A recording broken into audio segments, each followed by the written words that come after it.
Mates, if you're looking for a lekker massage in Edinburgh, then look no further than the Thai Retreat Spa. For the last couple of months, I've been feeling meer gekook as a koeksister. So I decided to give myself a wee treat and book myself in for a massage. Die plek sit op Home Street, and I've been here once before, and I must say the staff is absolutely amazing. Hier is die menu wat hulle vir jou gee. You can choose how long you want to tenderize yourself for.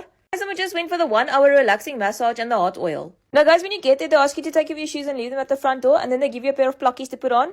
They then take you downstairs to the room, and this is how the room looks, guys. It's so cozy. Oh yeah, if you guys were wondering where Fetzian was, I did invite him with for a couple massage. My the look of disgust I got, it was like I gave him a dop with no ice. I've been with this bra for 14 years and I've never once seen him apply lotion to his body. He's living his best life with his lizard felly beta and his 42-in-1 shampoo. So yeah, it's safe to say massages is not for him. Now obviously I can't afneem terwyl sy my massage nie because 1, the room is too dark, and 2, it's not TikTok appropriate. But judging from the look on my face and my demakara hare, I had a good time.